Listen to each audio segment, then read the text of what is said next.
میں جب سرگودا گیا نا تو حضرت وہ مولانا عطاءاللہ بندیالوی صاحب تھے وہاں سرگودا میں. میری عمر ہوگی اس وقت 17-18 سال. ان کے درس قرآن میں بیٹھتا تھا.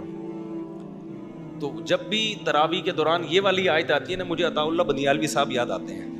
ایک بڑے خطیب ہیں سرگودا میں, بڑے لہک لہک کے بیان کرتے ہیں. کسی نے سنا ہے میرا خیال ہے یہاں کوئی بیٹھا ہوا ان کو جاننے والا. تو جب بھی یہ والی آیت آتی ہے نا وَلَا يُنَبِّئُكَ مِثْلُ خَبِيرٍ, تو وہی میری کیفیات بن جاتی ہیں جو ان کا درس سنتے ہوئے کیفیات. وہ کیا ہے؟ ان تدعو, ہاں, یولج اللیل فی النہار ویولج النہار فی اللیل. اللہ نے اپنی حمد و ثنا کی ہے. اللہ وہ ذات ہے جو رات کو دن میں اور دن کو رات میں داخل کرتا ہے. وسخر الشمس والقمر, اور اس نے سورج اور چاند کو تمہارے کام میں لگا دیا. کل یجری لاجل مسمى, سب خاص مدت تک کے لیے چل رہے ہیں. ذالکم اللہ ربکم, یہ ہے اللہ تمہارا پروردگار.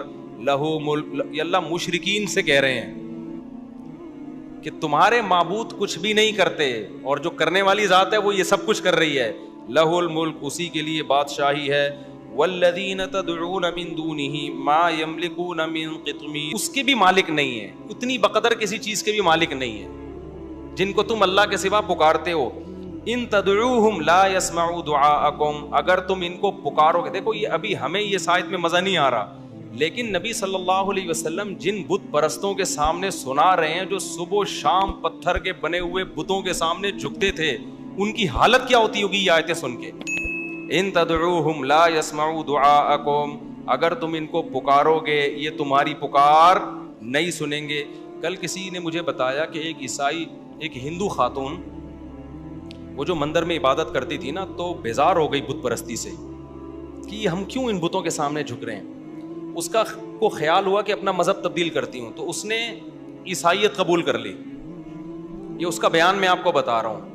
جب عیسائیت قبول کی ہے نا, تو جب چرچ میں گئی تو وہاں بھی اس کو تصویریں نظر آئی, حضرت مریم کی, حضرت عیسیٰ کی. تو اس نے کہا بھائی جو چیز میں وہاں چھوڑ کر آئی ہوں یہاں بھی کیا مل رہا ہے, وہی مل رہی ہے. پھر وہ گئی مسجد, پھر اس کو پتا چلا بھائی مسجد میں تصویریں نہیں ہیں. میں جب ویٹیکن سٹی گیا نا, عیسائیوں کے وہ جو مرکز ہے, وہاں جو سب سے وحشت ناک چیز تھی نا, جس کی وجہ سے فضا میں ایک ظلمت پیدا ہو رہی تھی, وہ وہاں کے مجسمے تھے. یہ مجسمہ سازی ایک ایسی چیز ہے جس سے حقیقت یہ ہے کہ جہاں یہ مجسمے ہوں گے نا وہاں ایک وحشت کا ماحول ہوتا ہے, وہاں نورانیت نہیں ہوتی. تو یہ اسلام نے جو تصویر سازی سے منع کیا ہے نا, یہ بھی اسلام کا ہم پر بہت بڑا احسان ہے. اس کی وجہ سے ہمارے گھروں میں بھی ایک نور ہے, برکت ہے. آپ جائیں نا کسی غیر مسلم کے گھروں میں, بت رکھے ہوئے ہوں گے, دیواروں پہ تصویریں بنی, اسی عجیب سی وحشت ہوتی ہے. یہ گھر میں روحانیت اور نورانیت نہیں ہوتی اس سے. تو اللہ تعالیٰ فرماتے ہیں وَيَوْمَ الْقِيَامَةِ لَا يَسْمَعُوا دُعَاءَكُمْ, اگر تم ان کو پکارو گے یہ تمہاری دعا نہیں سنیں گے. وَلَوْ سَمِعُوا مَا اسْتَجَابُوا لَكُمْ, اور اگر یہ سن بھی لیں تو تمہاری پکار کا جواب نہیں دیں گے. وَيَوْمَ الْقِيَامَةِ يَكْفُرُونَ بِشِرْكِكُمْ, اور قیامت کے دن تمہارے شرک کا انکار بھی کریں گے. اب عطاء اللہ بندیالوی صاحب کو جو جوش آتا تھا نا وہ اس آیت پر وَلَا يُنَبِّئُكَ مِثْلُ خَبِيرٍ, ویسے پڑھتے تھے کہ تجھے باخبر سے اچھی کوئی خبر نہیں دے سکتا. تو آج وہ جو ان کی باڈی لینگویج بنتی تھی نا وہ بڑی جوشیلی, کہ اللہ تعالیٰ سمجھا کے نا آخر میں کہتے ہیں بھائی جو خبیر ذات ہے نا خدا, اس جیسی خبریں تجھے کوئی نہیں دے گا. تو ہندوؤں سے پوچھے گا وہ رپورٹ چینج کر دیں گے, وہ اپنے بتوں کے بارے میں وہ رپورٹ نہیں دیں گے جو کون دے رہا ہے, اللہ دے رہا ہے. تو کسی اور سے جا کے پوچھے گا وہ بھی تھوڑا تذبذب کا شکار, کلچر کی خیال کرے گا. بھائی اتنی لوگ بتوں کی عبادت کرتے ہیں, ایکچولی کوئی بات نہیں, کلچر ہوتا ہے. کوئی مسجد میں چلا جاتا ہے تو ایکچولی کوئی کہاں چلا جاتا ہے, کوئی مندر میں چلا جاتا ہے, کوئی بتوں کے سامنے جھکتا ہے, کوئی قبروں سے مانگتا ہے, کوئی فلاں سے. ہر ایک کا اپنا کلچر ہوتا ہے. آہستہ آہستہ آ جائے گا. جیسے ہندو لوگ کیا کہتے ہیں بھی بچوں کو عبادت تو سکھاؤ نا, بڑے ہوں گے تو خود ہی سمجھ میں آ جائیں گے سچی مچی کا بھگوان کون سا اور جھوٹی موٹی کا بھگوان کون سا. لیکن اللہ کیا کہتے ہیں وَلَا يُنَبِّئُكَ مِثْلُ خَبِيرٍ, کہ تجھے باخبر سے بہتر کوئی خبر نہیں دے گا. وہ بتا رہا ہے کہ یہ ایسے لچڑ ہیں کہ تم ان کو پکارو گے سنیں گے نہیں کہ بول کیا رہا ہے. تو دیکھو نا صدیوں تک ایک جگہ رکھا ہوا ہے, فٹ ہے. جب یہ طالبان نے بامیان کے بت گرائے نا, پوری دنیا میں احتجاج ہوا تھا کہ یہ بتوں کو کیوں گرایا جا رہا ہے. تو ہمارے حضرت مفتی رشید صاحب نے ایک بیان کیا کہ بتوں کو جا کے بولو نا اپنے آپ کو بچاؤ تم. دنیا میں طالبان کو کیوں بول رہے ہو کہ نہ گرائیں؟ ڈائریکٹ بتوں کے جا کے سمجھاؤ یار تم بہت ہو گیا یار، 4000 سال سے تم مسٹنڈے بنے ہوئے کھڑے ہوئے ہو یہاں پہ، تم پر اب بم مارے جائیں گے تو کچھ ہلو جلو، احتجاج کرو.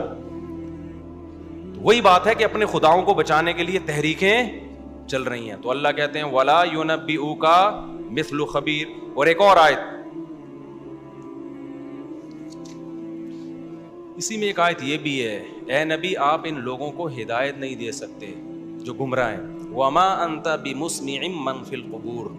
اور جو قبروں میں پڑے ہوئے ہیں نا ان کو آپ سنا نہیں سکتے. اس لیے یہ بھی خوب سمجھ لیں کہ یہ جو قبر میں مردے کے سننے اور نہ سننے کا عقیدہ ہے نا، تو اس میں بھی بعض لوگ ہمارے بہت غلو کرتے ہیں اس مسئلے میں. قرآن مجید کے جو ظاہر سے ہمیں پتہ چلتا ہے نا، قرآن مجید کے ظاہری نصوص سے بالکل واضح، وہ یہی ہے کہ مردوں میں سننے کی صلاحیت نہیں ہوتی. اب اس مسئلے کو نا ہمارے ہاں بعض لوگوں نے کوئی حق اور باطل کا معیار بنایا ہوا ہے.